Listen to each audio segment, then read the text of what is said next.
So the fix isn't just more scanning, it's smarter validation.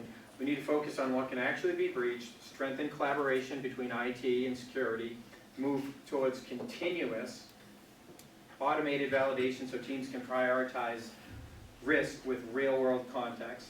Because if only a subset of the vulnerabilities are going to be patched, we want to make sure the most impactful ones are the ones that are patched. So without combining, without combining the blue and red perspectives, organizations can't see which vulnerabilities truly matter most. So this is where a shift in the mindset of continuous purple teaming comes into play.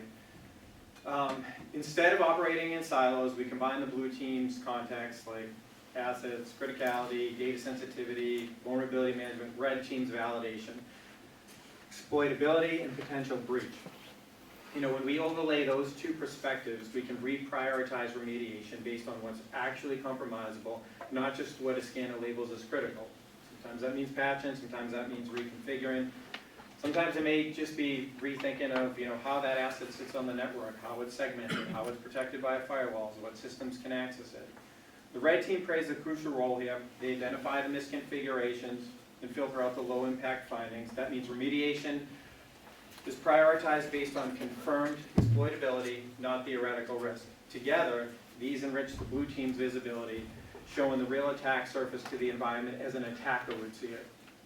This collaboration transforms the theory into action, aligning remediation with validated risk instead of just the severity scores.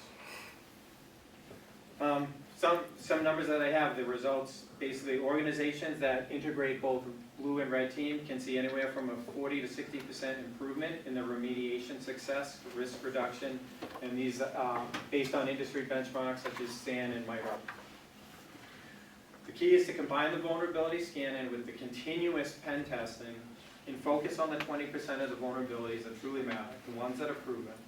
This is how you move from just identifying vulnerabilities, actively reducing risk faster, smarter, and effective. So if we can transform the vulnerability management from a static list into a living risk model, it will show that it can change the conversation when we have to deal with system owners.